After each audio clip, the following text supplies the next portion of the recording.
Welcome back नाज़रीन। जी बिरोई साहब, तव्हां बिलनि जे हवाले सां ॻाल्हि कयो। बिलनि जे हवाले सां इहो ई आहे त पहिरियों त स्लैब जेको आहे उहो यूनिफॉर्म हुजणु खपे, सभिनि जे लाइ हिकु हुजणु खपे।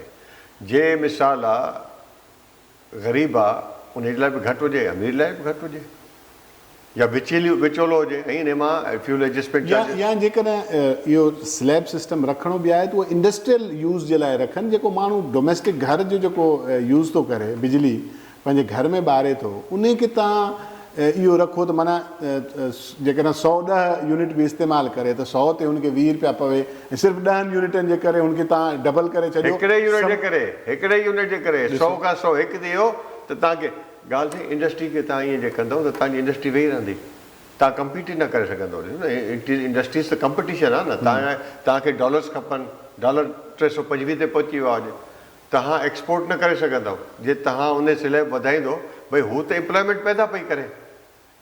चाइना में free electricity for industries, because they are creating jobs, they are supporting people. त तव्हांखे त for more the reason industry जो घटि करणु खपे। ऐं घर जो इन करे ॾिसो न, तव्हां नथा वधाए सघो स्लैब्स रुगो करप्शन खां अलावा का शइ कान्हे। के इलेक्ट्रिक विकिणियऊं, के इलेक्ट्रिक जी प्रोडक्शन छा आहे, हुन चयो त असां सभु कॉपर वायर हिननि विकिणी छॾिया, हाणे सिल्वर तार आया अथनि। हालांकि जॾहिं हिननि ख़रीद कई त कॉपर वायर हिननि खे मिलिया हुया, अरबे रुपया कॉपर वायर खाई विया। ऐं जेका जेतिरनि पैसनि में मिली हुई उन में वॾो करप्शन आहे। ऐं अॼु बि के इलेक्ट्रिक वॾे में वॾी करप्शन बिलनि में थी पई करे। जेको तव्हांखे ॿुधायूं 5 यूनिट, 1 यूनिट बि वधी वञे त स्लैब वधी वञे, ऐं माण्हुनि ते खामखाई जा जेके फ्यूल एडजस्टमेंट चार्जिस। अच्छा, ॿियो वॾी ॻाल्हि जेका आहे उहा पीक आवर्स जो जेको आहे रेट अलॻि। हाणे तव्हांखे कहिड़ी ख़बर, तव्हां पीक आवर्स में हर को एतिरो पढ़ियल लिखियल आहे त मां 6 खां बजे 10:30 बजे ताईं मां केतिरा यूनिट इस्तेमालु कया। हाणे तव्हांखे उहो 1000 सच पुछो त बिरोई साहब, मूंखे कुझु ॾींहं अॻु में इहा ख़बर पई आहे त 7 खां 11 पीक आवर्स जो टाइम आहे। ऐं इन में बिजली जो, छाकाणि त हाणे बिजली जे बारे में सोचणो थो पए, माण्हुनि खे पंहिंजी प्लानिंग करणी थी पए, यूनिट्स मैनेज करणा था पवनि, त तॾहिं माण्हू इहे सभु शयूं। त तव्हांजी बिल्कुलु सही ॻाल्हि आहे त माण्हुनि खे इहा ख़बर ई न आहे पीक आवर्स त 6 बजे खां 11 बजे ताईं छा करिणो आहे। Double charges. जे हू 50 रुपया आहे, उहो तव्हांखे 100 रुपया पीक आवर्स जा। ऐं पीक आवर्स डिटरमाइन कीअं थींदो आहे? पीक आवर्स डिटरमाइन थींदो आहे तव्हांजे जेको मीटर आहे उन में टाइम एंड डेट फिक्स थियल हूंदो आहे। ऐं टाइम एंड डेट मां नथो सम्झां, 80% जो टाइम एंड डेट ग़लति हूंदो बिजली जो जेको आहे। ऐं कुझु जेके कंप्यूटराइज़्ड मीटर न आहिनि, हुननि जो त पीक आवर्स जो तव्हां डिटरमाइन करे ई कोन था सघो।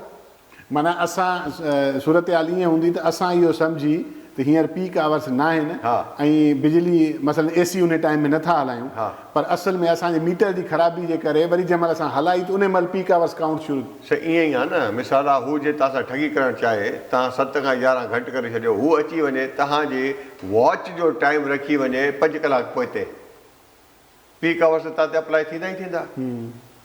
ऐं उहो अची ॾिसंदो, ऐं वरी उहो केरु जेको अचे थो उहो एॾो पढ़ियल लिखियल आहे, कीअं कैलकुलेट कंदो? हू बटन दॿाईंदो ई, हू त यूनिट असां वटि अचनि था सिधा, यूनिट अचनि था, पोइ उन मां प्रोपोर्शनेटली हू कुझु असांजे पीक आवर में विझी था अचनि, कुझु हीअं। ऐं किथे लिखियलु आहे कंहिं हिकिड़े बिल में मूंखे स्पेसिफिकेशन त ॾेखारियो न, पीक आवर्स में तव्हांजा एतिरा पैसा लॻा, तव्हांजा सुबुह खां एतिरा लॻा, शाम खां एतिरा लॻा। हीअ त सॼी बेईमानी आहे। ऐं कॾहिं कॾहिं त अचानक माण्हुनि जा बिल बि एतिरा वधीक अची था वञनि, विदाउट माण्हू खे सम्झ नथी अचे त मुंहिंजो त एतिरी कंज़म्पशन ई न आहे, ऐं बिल उनजो 50,000 कमल 70,000। टोटली करप्शन ईअं आहे त वरी स्लो मीटर चार्जिस, वरी हुनजा पंहिंजा हिकिड़ा। साईं, मां इहा ई ॻाल्हि थो कयां, जेको करप्ट आहे त you just take them to the book. ईअं न आहे न। हिते त हेठो जेको आहे उहो कमाए थो पियो, ऐं उनजी जेका आहे तोड़ जोड़ लॻी पई आहे, हुनखे तूं मूंखे फिक्स 10,000 रुपया ॾेई छॾ, जेतिरो हलाइणो हुते हलाए छॾ।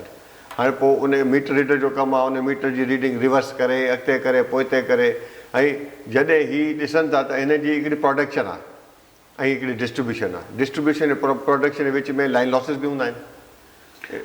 हाणे बिरोई साहब, जेको पॉलिटिकल पार्टीज़ आहिनि, पीपल्स पार्टी जे तरफ़ां श्री रहमान जो बयानु आयो, नवाज़ लीग जो बयानु को मुंहिंजे नज़र मां न गुज़रियो आहे, बाक़ी पीपल्स पार्टी जे तरफ़ां बयानु आयो, उहे चवनि था त आवाम खे रिलीफ ॾियो। मतिलबु जेके हींअर पॉलिटिकल पार्टीज़ आहिनि। ॿिए पासे केयरटेकर गवर्नमेंट शमशाद अख्तर साहिबा जो बयानु आयो त असां क्लोज़ली वॉच कंदासीं, ॾिसंदासीं, IMF सां ॻाल्हाईंदासीं, उतां इजाज़त मिली त पोइ थी सघंदो, अदरवाइज़ न थी सघंदो। त हे सिचुएशन त ॾाढी ख़राबु थींदी पई वञे। साईं ॾिसो न, सिचुएशन बिल्कुलु तव्हांजी ॻाल्हि सां मां 100% मुतफ़िक़ आहे। ख़राबु थींदी न पई वञे, ख़राबु थी वई आहे। शहरनि में हड़ताल, बिल साड़िया पिया वञनि ऐं एजिटेशन वधंदी पई वञे ॾींहों ॾींहुं। वजह इहा ई आहे करप्शन। हिन में तमामु घणी करप्शन आहे। हाणे मां तव्हांखे इन ते केॾीमहिल पाण वेहंदासीं इन ते प्रोग्राम तव्हां ॿुधाईंदुसि। सिंध में 2 न्यूक्लियर प्लांट आहिनि। हिकिड़ो पुराणो हुयो कैनप 1, 1100 जा, 2200 हुतां थो अचे। 1950 तक़रीबन 2000 विंड मां सिंध खे अचे थी। ठीकु आहे साईं। इन में पोर्ट कासिम अलॻि आहे, लाखड़ा अलॻि आहे, जामशोरो अलॻि आहे। ऐं वरी तव्हांजा हींअर गवर्नमेंट एंग्रो सां 1300 मेगावाट थर ते हई आहे। उते बि तक़रीबन हाणे वधी वई आहे, उहा बि तक़रीबन 2400-2500 बजे। त एतिरी कंजप्शन सिंध जी त आहे कान। पंजाब में वरी मुफ़्त माना तमामु सस्तो आहे। उहो कहिड़ो आहे? उते बि न्यूक्लियर आहिनि, 4 न्यूक्लियर आहिनि, उहे जेके चश्मा वारा आहिनि। उहे तव्हांजो तरबेला आहे, तव्हांजो मंगला आहे, तव्हांजा उतां 1100-1300 इहे जेको आहे ॿिया जेके डैम अचनि पिया।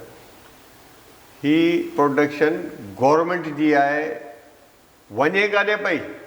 अच्छा, हाणे बिरोही साहिबु जेकॾहिं IMF चवे साईं माफ़ु कजो, हा, मां चवां थो हिते फ्यूल एडजस्टमेंट ॿुधायो न मूंखे, किथे आहे जेको असांखे लॻे थो फ्यूल एडजस्टमेंट चार्जिस। फ्यूल मां पैदा कहिड़ी बिजली थिए पई असांखे ॿुधायो। फर्नेस वारा साईं, इहो इन में वॾी करप्शन इहा आहे। छा आहे जो हिननि खे मिसाल आहे प्रोड्यूस लोड शेडिंग जी बारे में ॿुधाए थो। हिननि खे करणी आहे 2000, पर 1000 रिन्यूएबल आहे, 1000 तव्हांखे फर्नेस ते महांगी पवंदी आहे बिजली। हीअ फर्नेस वारो बंदि करे छॾींदा आहिनि, पैसा गवर्नमेंट खां वठंदा आहिनि ऐं लोड शेडिंग ॾेखारे उन में, लेकिन करप्शन जा सभु पैसा उन्हनि वटि वञनि था। त इहा जेका आहे ई करप्शन खे सिधो करण जे लाइ सिर्फ़ु और सिर्फ़ु इन जी आहे त हिकिड़ो स्लैब सभिनि जे लाइ हुजे, इंडस्ट्रियल खे रिलीफ मिले, घरेलू खे रिलीफ मिले। उन खां पोइ जेके आहिनि छा चवंदा आहिनि रिक्रिएशनल जेके आहिनि जिथे उन में भली थोरो पर स्लैब हिकिड़ो हुजे। ऐं पाकिस्तान में जे तव्हांजे एक्सपोर्ट वधाइणी आहे, तव्हांखे माण्हू जी ज़िंदगी हालत बहितर करणी आहे, त तव्हांखे जेके तव्हांजा आहिनि रिन्यूएबल एनर्जी जे तरफ़ां वञणु खपे। विंड, सोलर, सभिनि घरनि में सोलर लॻल आहिनि, पर ही ॾियनि था 50 रुपया यूनिट ऐं उन्हनि खां वठनि था 11 रुपया यूनिट। इहा करप्शन न आहे छा आहे? बिरोही साहिबु, प्रोग्राम जो वक़्तु पंहिंजी पुॼाणी ते पहुतो। नाज़रीन, कानून इंसाफ़ प्रोग्राम जो वक़्तु पंहिंजी पुॼाणी ते पहुतो। आईंदा हफ़्ते वरी नए मौज़ू सां अवां जी ख़िदमत में हाज़िर थींदासीं। तेसीं ताईं इजाज़त ॾींदा। अल्लाह हाफ़िज़।